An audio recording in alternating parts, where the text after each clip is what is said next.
দেশ টিভির বিশেষ আয়োজন হালখাতা অনুষ্ঠানে সবাইকে স্বাগত জানাচ্ছি আমি ফখরুল ইসলাম। শুভ নববর্ষ, ঐতিহ্য আর উৎসবের আমেজে সারা দেশে পালিত হচ্ছে পহেলা বৈশাখ। পহেলা বৈশাখে বাঙালির হালখাতা উৎসব নতুন মাত্রা যোগ করে, যদিও এখন সে পুরনো হালখাতার জৌলস অনেকটা কমে গেছে। কতটুকু টিকে আছে হালখাতার ঐতিহ্য, এই শিরোনামে কথা বলতে আজকে আমাদের সঙ্গে স্টুডিওতে সরাসরি দুজন অতিথি যুক্ত আছেন। আমি একটু শুরুতে তাদেরকে পরিচয় করাতে চাই। আমার সঙ্গে আছেন ডক্টর সাইম রানা, সহযোগী অধ্যাপক, ঢাকা বিশ্ববিদ্যালয়, এবং আছেন নুরুন নবী শান্ত, কথা সাহিত্যিক ও ফোকলোর তাত্ত্বিক। দুজনকে স্বাগত জানাচ্ছি আজকের অনুষ্ঠানে। আমি একটু শুরুতে ডক্টর সাইম রানা আপনাকে দিয়ে আমি যদি একটু শুরু করি, হালখাতার যে প্রচলন, আমরা যতটুকু জানি হালখাতা বলতে যে বিষয়টি বোঝায় যে বছরের প্রথম দিন নতুন খাতায় হিসেব খোলাকেই বোঝায় হালখাতা। আজকে আমাদের যে নামটি আমরা নির্ধারণ করেছি হালখাতা, সেই প্রচলনটি মোগল সম্রাট আকবরের আমল থেকে আমরা যতটুকু জানি যে শুরু হয়। হালখাতা প্রচলনটি আসলে কেন আসলো এবং এটির জৌলস এখন এই পর্যায়ে এসে এতদিন পরে কেন কমলো, একটু যদি বলেন। অসংখ্য ধন্যবাদ। আসলে হালখাতা এই শব্দটি যে আকবরের সময় থেকেই যে শুরু হয়েছে এরকম কোনো তথ্য পাওয়া যায় না। তবে নববর্ষ, যেটা বাংলা আমরা নববর্ষ বলি, সেটা একটা বিশেষভাবে মানে গণনার নতুন পদ্ধতি তৈরি হয়েছিল। আসলে হালখাতা যেটা, যে বিশেষ করে আমাদের এখানকার বণিক শ্রেণী বা শৈব যারা, তারা তাদের বাৎসরিক যে ব্যবসার যে বিভিন্ন ধরনের সারা বছর ধরে যেটা বিনিময় করত, তারই একটা হিসাব এই নতুন নববর্ষে এসে তারা আবার নতুন একটা খাতার মধ্য দিয়ে আবার নতুন বছরের সূচনা করত। এই ক্ষেত্রে আসলে নামকরণের জায়গা থেকে আমরা যদি বলি, দেখতে পাবো যে যেমন হাল শব্দটাও আমরা দুভাবে জানি। যেমন যদি আমরা ফরাসি শব্দ দেখি, তাহলে সেখানে আমরা দেখতে পাবো যে হাল জামানার কথা যেরকম বলা হচ্ছে, যে এই বর্তমান থেকে আবার শুরু হচ্ছে। আবার সংস্কৃত শব্দ থেকে যদি দেখি, যে হাল অর্থ আমরা লাঙল কিংবা ফসলের কোনো একটা সিম্বল হিসেবে দেখি, সংস্কৃত থেকে এসছে। তো সেই জায়গা থেকে আমরা দুটোতেই মিলাতে পারি যে আসলে আমাদের এই অঞ্চলটা কৃষিভিত্তিক সমাজ, এবং কৃষকেরা তাদের যে ফসল উৎপাদন করে, কিন্তু তাদের হাতে কিন্তু আরও অন্যান্য পণ্য সংগ্রহের কোনো উপায় থাকে না। তো তখন তারা বণিক শ্রেণীদের কাছে তাদের মানে আবাদি শস্য তারা অর্পণ করে, তার বিনিময়ে আর অন্যান্য বিষয়, যন্ত্রপাতি থেকে শুরু করে তার নিত্য আসবাবপত্র, সেগুলো তারা সংগ্রহ করে। তো যেহেতু প্রতি বছরে অগ্রহায়ণ থেকে শুরু করে বা নবান্নের পর থেকে ফসলগুলো উঠতে শুরু করে, সে কারণেই এই ফসল এবং তার সাথে মুদ্রা, এইটা এই বৈশাখ মাস বা এই সময়টা সবচেয়ে উপযোগী। সেই পরিস্থিতিকে বিবেচনা করেই বণিক শ্রেণীরা এই সময়কে নতুন খাতা এবং পুরনো খাতার হিসাব মেলানোর চেষ্টা করেছে। এই জায়গা থেকে আসলে হালখাতার সূচনা। তবে আমাদের এই বঙ্গীয় জনপদেই নয়, এটা সারা পৃথিবীতেই কিন্তু হালখাতা ছিল, বা টালি খাতা ছিল, বা লেজার পেপার বা নোটবুক বলে থাকি। সেই দিকগুলো যদি আমরা দেখি, যে আসলে প্রতি সব সভ্যতার সাথেই বণিক শ্রেণীর বা ক্ষত্রিয় শ্রেণীর সম্পর্ক এই হালখাতার সাথে যুক্ত আছে। জি, ধন্যবাদ। আমি একটু জনাব নুরুন নবী শান্ত, আপনার কাছে একটু আসি যে আপনার কাছে কি মনে হয় যে হালখাতার যে প্রচলনটি সেটি কিভাবে আসে, এবং হালখাতা বলতে আমরা আসলে যে প্রচলনটি আমরা ছোটবেলায় দেখেছি যে হালখাতা মানে হচ্ছে মানে হালখাতা উৎসব আয়োজনটি এভাবে করা হয় যে মানুষকে কার্ডের মাধ্যমে দাওয়াত করা হয় এবং সেখানে নতুন টালি খাতা খোলা হয়, পুরনো হিসাব চুকিয়ে নতুন হিসাব শুরু করার দিন এটি। আপনি একটু যদি বলেন। আসলে শুরুটা অর্থ কি, দেখেন আমরা যদি বর্তমান সময়ের দিকে তাকাই, ব্যবসা বাণিজ্যের জগতের দিকে, এখন তো কর্পোরেটের যুগ, প্রত্যেক কর্পোরেটেরই একটা বার্ষিক অর্থ বছর থাকে। তো অর্থ বছর যখন শেষ হয় আবার নতুন করে শুরু, এবং এমনকি রাষ্ট্রেরও কিন্তু একটা অর্থ বছর শেষ হয় আর একটা অর্থ বছর শুরু হয়। হিসাব কিতাবের ব্যাপার থাকে, গত বছর আমার এই বাজেট ছিল, সেখান থেকে এই গেইন করলাম, ইত্যাদি ইত্যাদি।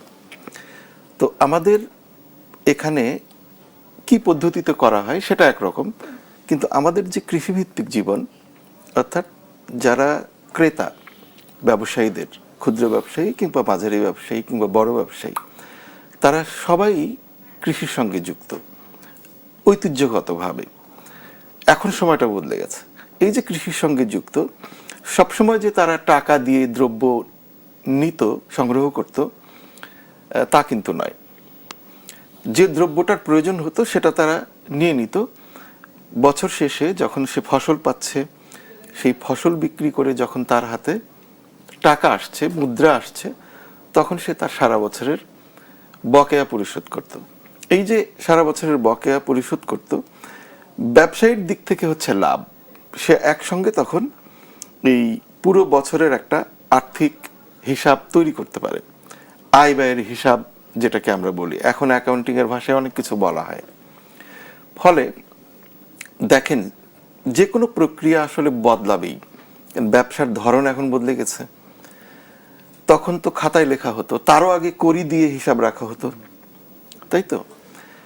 তো উনি যেটা বলছিলেন যে আসলে যে সম্রাট আকবরের সময় থেকে ব্যাপারটা এরকম নয়, কিন্তু সেটা কবে থেকে বছর গণনার হিসাবটা, হ্যাঁ, এটা সুনির্দিষ্ট করে বলা আসলে খুবই মুশকিল। কারণ আমাদের লিখিত ইতিহাস বেশিরভাগ ক্ষেত্রেই এই যে সামাজিক যে আচার, এইসব নিয়ে কিন্তু খুব কম ইতিহাসে লেখা হয়েছে। এগুলো আমরা চেষ্টা করি বোঝার এখন ক্ষীণ যেটুকু টিকে আছে সেটা দেখে, এবং যারা টিকিয়ে রেখেছে তারা প্রয়োজনের তাগিদে নয়, ঐতিহ্য রক্ষার তাগিদে। কিন্তু কারণ ঐতিহ্য বা এই যে কিভাবে আমি সারা বছরের আয় ব্যয়ের হিসাবটা সম্পন্ন করব এবং নতুন করে পরিকল্পনা করব, এই রেওয়াজটা হচ্ছে একটা গুরুত্বপূর্ণ জিনিস।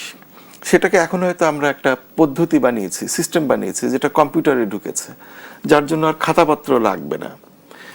আর তারও আগে ধরেন যখন খাতাপত্রও ছিল না, যে ব্যবসায়ী লেখাপড়া জানতো না, তারাও কিন্তু অনেক বড় বড় বণিক ছিলেন, ছোট ব্যবসায়ী ছিলেন, তারাও হিসাবটা রাখতো, কেউ দাগ দিয়ে, কেউ কড়ি দিয়ে। বছর শেষে এটা করতো, এখনো করে। এখন আপনি যেটা বললেন যে ঠিক কবে থেকে, এইটার লিখিত ইতিহাস আমাদের এখানে খুবই বিরল। সম্রাট আকবরের সময় যেটা হয়েছিল যে এই সময় থেকে বাংলা বর্ষ গণনা করা হবে। এই যে অগ্রহায়ণ নয়, মানে ফসল কাটার পর পর তো উৎসব হয়, অনেক কিছু নবান্নের থেকে হয়। কিন্তু আকবর এসে এই পুরো জিনিসটা তার কর সংগ্রহের সুবিধা, অন্যান্য বিষয়ে দেশের সংস্কৃতি, কর সংগ্রহের জন্যই সবকিছু মিলে এটা করেছেন। কিন্তু তার সঙ্গে হালকাথার সম্বন্ধ কিন্তু অতখানি নয়।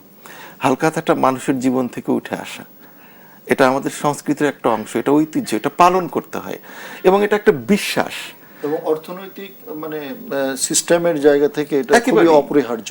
অর্থনৈতিক জায়গাটা কিন্তু এর সঙ্গে ওই বিশ্বাসগুলো জড়িত, যে আমি আমার ক্রেতার প্রতি আস্থা রাখি।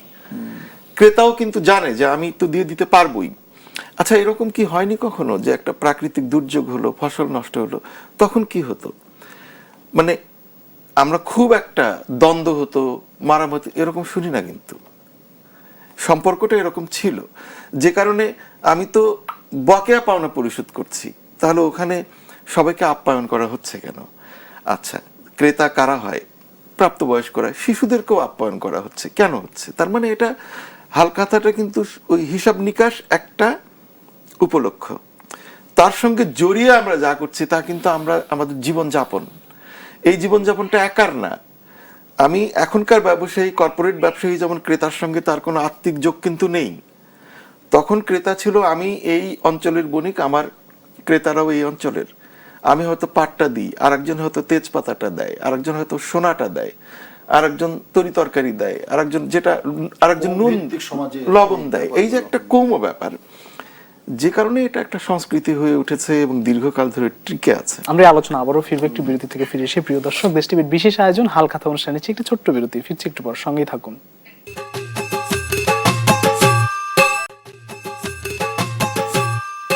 দেশ টিভির বিশেষ আয়োজন হালখাতা অনুষ্ঠানে সবাইকে আরো একবার স্বাগত জানাচ্ছি। আমার সঙ্গে আছেন ডক্টর মোহাম্মদ সাইম রানা। আপনার কাছে আবারও আসতে চাই, আমাদের বাঙালির ঐতিহ্য, পয়লা বৈশাখের যে ঐতিহ্য, সেই হালখাতা একটি অনুষঙ্গ, সেই অনুষঙ্গ কি এখন হারিয়ে যেতে বসেছে? মানে কতটা আসলে হারিয়ে গেছে? এখন তো আসলে নাই বললেই চলে, আমরা এগুলো দেখি না। বিশেষ করে আমি যদি বলি যে ব্যাংকিং খাত কিংবা অনলাইন মার্কেটিং, এসবের চাপে কি হারিয়ে যাচ্ছে কিনা? আসলে হালখাতাকে যদি আমরা আমাদের যে অভিজ্ঞতা, যে যার বয়স থেকে হালখাতাকে দেখছেন তিনি মনে করছেন হালখাতাটা ঠিক সেই রকম, কিন্তু আসলে হালখাতা প্রতিনিয়ত বদলে যাচ্ছে। হ্যাঁ, প্রাচীনকালের হালখাতা একরকম ছিল, যে তারা কড়ি দিয়ে অথবা মাটির টিল ঢেলা দিয়ে, বা যেটাকে আমরা বলি যে মুদ্রার যে বিবর্তন ঘটেছে, এই বিবর্তনের সাথে সম্পর্ক। একসময় ফসল নিজেই একটা মুদ্রার মতো ছিল, তো তারা ফসল দিয়েই কিন্তু এই বকেয়া পরিশোধ করতে। আসলে এটা হালখাতা মানে নগদ এবং বাকির হিসাব, যেখানে সারা বছর ধরে যে যারা পণ্য গ্রহণ করেছেন তারা সারা বছর ধরে এই পরিশোধটা করছে। তো আমরা যেমন হালখাতার দিকে দেখি, যেমন আমাদের বৈশাখীর সাথে বা আমাদের জীবনযাপনের সাথে, যে যিনি ব্যবসা করেন তার কাছে বছর শেষে বিভিন্নভাবে তাকে আপ্যায়ন করা হচ্ছে, নিমন্ত্রণ পত্র বিতরণ করা হচ্ছে, এবং তারা আসছে শিশুদের নিয়ে, তার পরিবারে নিয়ে তারা একটু মিষ্টি মুখ করছেন এবং পরিশোধ করছেন। তো সেই দিক থেকে যদি আমরা বলি যে বর্তমান সময়েও আছে, আগের মতো যে একেবারে সমস্ত জায়গায় এরকম মানে মৌম উৎসবের মতো যে আছে তা না, কিন্তু এখনও আছে। যেমন আমরা বিভিন্ন জেলা শহরের যে বড় বাজারগুলো, বিশেষ পাইকারি বিজনেসম্যান যারা খুচরা ব্যবসায়ীর কাছে নিত্য পণ্য দিয়ে থাকেন, তারা কিন্তু এখনও হালখাতা করে।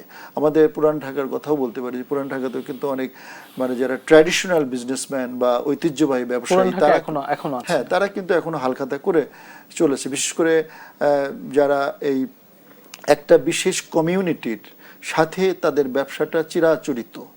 এখন যেই ব্যবসাগুলো ফ্লেক্সিবল, মানে ওয়ান টাইম কাস্টমার, সেখানে কিন্তু হালখাতার কোনো সুযোগ নাই। তো আমাদের এখন পণ্যটা বিশ্বায়নের দিকে চলে গেছে। গ্লোবাল ভিলেজের কারণে এখানে পণ্য পৃথিবীর বিভিন্ন জায়গা থেকে আসছে, মুক্তবাজার অর্থনীতির প্রভাব আছে। এই কারণে আসলে যেমন ব্যাংকিং সিস্টেমের মধ্যে যদি আমরা বলি যে তারা কিন্তু এক ধরনের হালখাতার মতো ইএমআই সিস্টেম, যেটাকে আমরা বলি যে যিনি ব্যবসায়ী তিনি নগদে ব্যাংকের কাছ থেকে টাকা পেয়ে যাচ্ছেন, কিন্তু যিনি ক্রেতা তিনি কিন্তু বছর ধরে ধরে ব্যাংকে টাকা পরিশোধ করছে। তো এই যে নানা ধরনের সিস্টেমটা বদলে গেছে, সেই জায়গা থেকে আমাদের ট্র্যাডিশনালিটি যেটাকে আমরা বলি, বা ঐতিহ্যের যে রূপ বা আনন্দময়তা এবং সমস্ত সবাইকে নিয়ে যেটা উদযাপন আনন্দ, সেই সতেজতাটা একটু কমে এসছে আর কি। এটা প্রযুক্তির মানে ভালো এবং মন্দ দুটো দিকই আছে। এটা আমাদের একটা বিবেচনার মধ্যে আসছে যে বিবর্তনটা ঘটেছে, তবে উদ্ধার করার প্রয়োজন আছে, কারণ উৎসব সবসময় ট্র্যাডিশনাল জায়গাকে ধরে রাখার চেষ্টা করে। সেই জায়গা থেকে আমরা মনে করি যে আমাদের প্রচলিত যে পতিং কাগজের বা রঙিন কাগজের দিয়ে মোড়ানো, তারপরে সাজ রব আনন্দ এবং সবাই সমাবেশ একটা ঈদের মতো, হ্যাঁ, বা এই জিনিসগুলোকে আমাদের ফিরিয়ে আনার জন্য চেষ্টা থাকাটা আমি মনে করি যে দরকার আছে। ধন্যবাদ। আমি একটু জনাব নুরুন নবী শান্ত আপনার কাছে একটু আসছি, যে হালখাতার প্রয়োজনীয়তাটা কি কমে গেছে, যার কারণে এটির রেওয়াজ বা এটির জৌলুস কমে গেছে, এমনটা আপনি মনে করেন কিনা? আসলে মানে এক কথায় উত্তর না দিয়ে যদি আমরা একটু প্রেক্ষাপটগুলো বিবেচনা করি, যে প্রথমেই যেমন আমি বললাম যে হালখাতা আসলে একটা উদযাপন, শুধুই হিসাব কিতাবের ব্যাপার না। উদযাপন কখন হয়? যখন অনেক মানুষ অংশগ্রহণ করে। তো অংশগ্রহণ সাধারণত কোথায় করে? যেখানে আমার সঙ্গে সম্পর্কিত মানুষেরা একত্রিত হচ্ছে। এখন আমাদের দেশের মানুষ ওই রকম যূথবদ্ধ আর নাই। গ্রামগুলোর বেশিরভাগ মানুষ স্থানান্তরিত হয়েছে। দেখবেন নদী ভাঙা বা সমুদ্র অঞ্চলে যারা নোনা লবণাক্ততা আক্রান্ত মানুষ, তারাও একটু শুকনো অঞ্চলের, উত্তরাঞ্চলের নানান গ্রামে গিয়ে বসবাস করে। এই যে একজন আর একজনের সঙ্গে দীর্ঘকালীন যে চেনাশোনা, এটা কিন্তু কমে গেছে। ক্রেতার সঙ্গে বিক্রেতার যে চেনাশোনা, এটা কমে গেছে। আপনি তো অনলাইনে অর্ডার দিচ্ছেন, চলে এসেছি। এখন আপনি কি করেন, যখন কর্পোরেট হিসেবে সেলিব্রেট করতে চান, আপনি ছাড় দেন বা কাস্টমারকে বলেন এত টাকার কিনলে এই গিফটটা পাবেন। বছরের যে সময়টা আপনার ব্যবসার জন্য সুবিধাজনক মনে হয় আপনি করছেন। আরেকটা কি করছেন, এই যে সম্পর্কটা তৈরি করার যে জায়গাটা, সেখান থেকে আপনি বের হয়ে আসছেন। এটা হচ্ছে একটা মনোভাব। ক্রেতা এবং বিক্রেতার মধ্যে যখন আমি আলাদা পার্থক্য থাকে না, বেনিয়া এবং তার হচ্ছে কনজিউমার, এই যে ব্যাপারটা, সেখান থেকে বেরিয়ে এসে যদি আমরা একটা যে সমাজে আমরা ছিলাম, পারস্পরিক সম্প্রীতিপূর্ণ অবস্থায় সেই সমাজের কথা ভাবি, এবং যদি আমরা মনে করতাম যে এইটা আসলে গুরুত্বপূর্ণ, তাহলে এই যে প্রযুক্তিতে আমরা চলে এসেছি, আমাদের অর্থনীতি বড় হচ্ছে এবং পেশাগত প্যাটার্ন চেঞ্জ হয়ে গেছে, আমাদের কৃষি ব্যবস্থাও আর আগের মতো নেই, লাঙল দিয়ে চাষ হচ্ছে না, কিংবা পণ্য পরিবহনের যে ব্যবস্থা আগের মতো নেই, এখন আপনাকে টাকা দিয়েই কিনতে হচ্ছে তা না, আপনি বিকাশ থেকে ঋণ নিয়েও কিনতে পাচ্ছেন। তার মানে এখন আপনার সম্পর্কটা হয়ে গেছে অনেকখানি ভার্চুয়াল, যাকে আপনি চেনেন না, বরং পরিচিত কারো কাছে গেলেই এক ধরনের না, ও আমার ভাইয়ের কাছে কেন কিনবো, ও যদি আমার বড় ব্যবসায়ী হয়ে যায় ঠিক আছে, আমি একটু দূর থেকে প্রাণেরটা নিয়ে আসবো। আপনি যান গ্রামে, স্পিরিট পাবেন, কোকা কোলা পাবেন, দরকার তো ছিল না। এই যে পরিবর্তনগুলো ঘটেছে, ফলে মনে হচ্ছে যে হালখাতার আবেদনটা আসলে কমে গেছে। না, আমরা আমাদের সংস্কৃতিটাকে অ্যাডাপ্ট করিনি, অভিযোজন করিনি আমাদের বর্তমান জীবনের সঙ্গে, আমরা বিচ্ছিন্ন হয়ে পড়েছি, যে কারণে হালখাতা নেই। কিন্তু যিনি এটাকে বিশ্বাসের জায়গা থেকে উদযাপন করেন, সেই ব্যবসায়ী যারা এখনো বেঁচে আছেন, কিংবা পূর্বপুরুষের কাছ থেকে পরম্পরাগতভাবে পরের প্রজন্ম ওই বিশ্বাসটা, ওই আস্থার জায়গাটা, ওই মানুষের মানুষের সম্পর্কের উপলব্ধিটা অর্জন করতে পেরেছেন, তারা কিন্তু করে চলেছেন, কোনো স্বার্থের জায়গা থেকে না, এই ঐতিহ্যটা রক্ষার জায়গা। নিশ্চয়ই আমাদের এই সংস্কৃতি আসলে অভিযোজনের ক্ষেত্রে আসলে কি করা দরকার, এইসব বিষয়গুলো আমরা নিশ্চয়ই আবার আলোচনায় ফিরবো। একটু বিরতি থেকে আবারও ফিরে এসে প্রিয় দর্শক, দেশ টিভির বিশেষ এই আয়োজন হালখাতায় আরো একটি বিরতি নিচ্ছি, ফিরছি একটু পর, সঙ্গেই থাকুন। দেশ টিভির বিশেষ আয়োজন হালখাতা অনুষ্ঠানে সবাইকে স্বাগত জানাচ্ছি। আমরা একদম শেষ পর্যায়ে চলে এসেছি। আমি একটু ডক্টর সাইম রানা আপনার কাছে আসতে চাই। একদম শেষ প্রশ্ন, আসলে আমাদের যে ঐতিহ্যের সংযোজনের কথা বলছেন বা ঐতিহ্যকে ধরে রাখার কথা বলছেন, সে জায়গায় আসলে আপনার কি পরামর্শ থাকবে? ঐতিহ্য ধরে রাখতেই হবে। কি কারণে? যে আমাদের পৃথিবীর প্রত্যেকটা সভ্যতাকে কিন্তু তার ঐতিহ্যের কারণে টিকে থাকে, এবং যে কোনো মানুষ তার নিজের আত্মপরিচয়কে নিজের কাছে জানান দেওয়া এবং পৃথিবীর অন্য মানুষের কাছে জানান দেওয়ার জন্য তার আত্মিক পরিচয়টা কি, মানে সেটাই তো তার ঐতিহ্য। তো সেক্ষেত্রে আমরা অনেক সময় ভুলে যাই যে কোনো একটা উন্নত সংস্কৃতি দেখে আমাদের ভিতরে একটা প্রেরণা জাগে, তো তখন আমরা মানে অ্যাডপ্ট করি অথবা গ্রহণ করি, যেটাকে আমরা অনেক সময় বিদেশি সংস্কৃতিও বলে থাকি। কিন্তু এই বিদেশি সংস্কৃতিকে কিন্তু আমাদের গ্রহণ করারও প্রয়োজন হয়। আমাদের বাংলা ভাষা বা আমাদের নববর্ষ যদি বলি, এখানেও কিন্তু অনেক কিছুর মিশ্রণ রয়েছে। বিশেষ করে যেমন নববর্ষ বা এই হালখাতাকে যদি আমরা প্রপারলি দেখার চেষ্টা করি, সেটা কিন্তু সে জাপান, ফিলিপাইন, কোরিয়া কিংবা মায়ানমার কিংবা থাইল্যান্ড, এই সমস্ত জায়গায় কিন্তু প্রায় একই ফরম্যাটে রয়ে গেছে, বা আমাদের এথনিক কমিউনিটি বা আদিবাসীদের মধ্যে আমরা একই রকমভাবে পাবো। তো সেইভাবে আমরা বলছি যে নিজেদের সংস্কৃতিকে আবার অন্য মানুষের কাছে জানানোর জন্য কিন্তু আমার নিজের সংস্কৃতিকে দেখানো। তো সেই কারণে হালখাতার গুরুত্ব কতটুকু আমাদের এখন পণ্য ব্যবস্থা কিংবা বিজনেস পলিসির ভিতরে টিকে থাকবে, তার থেকে বড় ব্যাপার হলো যে এইটা কিভাবে ছিল, তার শৈল্পিক মূল্য, তার অর্থনৈতিক ভ্যালুজ কিংবা তার ঐতিহাসিক যে গুরুত্ব সেটা কেমন ছিল, তার উপরে ভিত্তি করে আমাদের প্রতিনিয়ত মানে এইটা আমাদের জ্ঞান চর্চার জায়গা থেকে এবং সংস্কৃতি চর্চার জন্য প্রয়োজন রয়েছে। আজকে আমরা যে ধরনের প্রযুক্তির দ্বারা নির্ভর, সেই প্রযুক্তি কিন্তু যে কোনো মুহূর্তে কিন্তু ফলিং ডাউন হতে পারে। যেমন আমরা বৈদ্যুতিক ব্যবস্থার দিকে যেভাবে নির্ভর হয়ে পড়েছি, অথবা আরও অন্যান্য প্রযুক্তির দ্বারা, সে প্রযুক্তিও কিন্তু যে কোনো সময় কিন্তু মানে বিপদের মধ্যে পড়তে পারে। হ্যাঁ, তো তখন কিন্তু এই যে প্রাচীন কাল থেকে আমাদের মানে পূর্বপুরুষেরা যে ধারাবাহিক সিস্টেমের মধ্য দিয়ে আসছে, সেই সিস্টেমই কিন্তু আমাদেরকে টিকিয়ে রাখার জন্য সহযোগিতা করবে। যদি আমরা এই সমস্ত নববর্ষই শুধু নয়, এই আমাদের ঐতিহ্যের এই জিনিসপত্রগুলোকে যদি সঠিকভাবে এক্সারসাইজ করতে পারি, তখন আমরা দেখব যে দুর্ভিক্ষ থেকে শুরু করে, বন্যা থেকে শুরু করে নানাবিধ যে সামাজিক, রাজনৈতিক, অর্থনৈতিক যে নানা বিপর্যয়ের মধ্যে যেতে হয়, তখন কিন্তু আমরা টিকে থাকতে পারবো। বিশেষ করে নববর্ষ এখন সারা পৃথিবীর মানুষের কাছে কিন্তু আইডল। বাঙালির নববর্ষ, আমাদের যে শোভাযাত্রা, মঙ্গল শোভাযাত্রা নামকরণ ইউনেস্কো দ্বারা স্বীকৃত হয়েছে, সেইটাও যদি আমরা দেখি যে পৃথিবীর কাছে কিন্তু আমাদের বাঙালির ঐতিহ্য কিন্তু আদর্শনীয়। তো সেই দিক থেকে আমরা এটাকে কিভাবে আরও মানে তার স্বকীয়তা বজায় রেখে এবং তার উন্নয়ন করে সেটাকে আমরা জানাতে পারবো, সে ব্যাপারে আমাদের কিন্তু কাজ করতে হবে। এটা নিয়ে গবেষণার প্রয়োজন রয়েছে এবং সর্বত্র সব মানুষের কাছে এটা পৌঁছে দেওয়ার দরকার আছে। এবং এখানে কিছু বিভ্রান্তিও আছে আমাদের সমাজের মধ্যে, সেই বিভ্রান্তি কিন্তু কাটিয়ে তোলার প্রয়োজন রয়েছে, যে এটা একটা সামাজিক, অর্থনৈতিক এবং তার পাশাপাশি আমাদের সাংস্কৃতিক এবং ব্যক্তি জীবনের বিকাশের কিন্তু সম্পর্ক রয়েছে। তো সেগুলো যেন আমাদের মুছে না যায়, ভেঙে না যায়, এটাই আমার পরামর্শ রইল। ধন্যবাদ জনাব নুরুল নবী শান্ত। আপনাকে দিয়ে শেষ করতে চাই, আসলে এই আমাদের যে বাঙালিয়ানার যে ঐতিহ্যগুলো, সেই ঐতিহ্যগুলো যদিও পয়লা বৈশাখটি আমরা প্রতি বছরই খুব অনাড়ম্বরভাবে আমরা উদযাপন করি, কিন্তু অন্যান্য যে অনুষঙ্গগুলো রয়েছে হালখাতার মতো, সেগুলোকে আমরা এখন ধরে রাখতে পারি। সেগুলো আসলে কিভাবে ধরে রাখা যায় বা সেই প্রয়োজনীয়তা আসলে কতটা আছে, সংক্ষেপে যদি বলেন। প্রথমত আমি বলবো যে আসলে কোনো কিছুই একরকম কখনো থাকবে না। জি, মানুষের যখন জীবন যাপন পদ্ধতি বদলাবে তখন অনেক কিছুই বদলে যাবে, কিন্তু কিছু মূল ব্যাপার স্যাপার আছে। যেমন যেটা বলছিলাম যে হালখাতা তো শুধু লেনাদেনার খাতা না, মানে একটা লাল খাতা যেখানে বকেয়া এবং আদায় হিসাব রাখতো, এবং যিনি রাখতেন তিনিও একজন ব্যক্তি ছিলেন, তার নাম ছিল সরকার। তো এই যে সরকার বাবু যে দিক দিয়ে হাঁটতেন, যারা বাকি খেয়েছেন বা নিয়েছেন তারা কিন্তু একটু এড়িয়ে চলতেন, যে দেখলেই কিন্তু শোনাবে তোমার কিন্তু বাপু এত টাকা বাকি, বা এই যে এত এত জিনিস নিচ্ছ।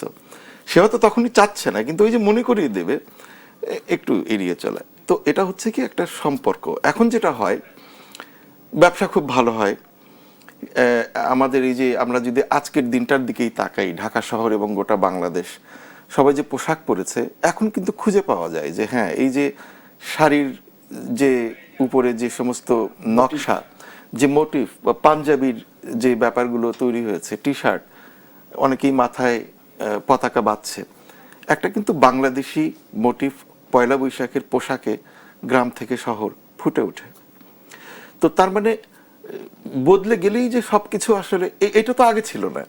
যে সময়টা হালখাতাটা ছিল প্রমিনেন্ট একটা ব্যাপার, তখন তো সবাই কিন্তু এই যে লাল সাদা রং ইত্যাদি একটা রক্ষা করে পরে সবাই এক জায়গায় হয়ে আনন্দ করা, সেটা ততখানি কিন্তু ছিল না। কিন্তু ওই সম্পর্কটুকুর মধ্যে যে আনন্দটা ছিল, সেটা হয়তো ধরা যাক রংপুরের একটা গ্রাম, সে হয়তো গাইবান্ধার আর একটা গ্রাম পর্যন্ত যাচ্ছে না এখন যেটা করি আমরা, কিন্তু ওই যে কমিউনিটি, সেটা এখনকার যে ব্যবসা পদ্ধতি বা এখনকার যে জীবনযাপন পদ্ধতি, তার মধ্যে কিভাবে এটাকে নিয়ে আসা যায়, নিয়ে আসাটা জরুরি। এই জন্য যে এই চর্চাগুলো দিয়ে কিন্তু পৃথিবীর অন্যান্য জনজাতি বলবে যে এরা এরা বাঙালি, কিংবা এরা বাংলাদেশে বসবাসকারী চাকমা বা সাঁওতাল, বা এরা হচ্ছে মারমা।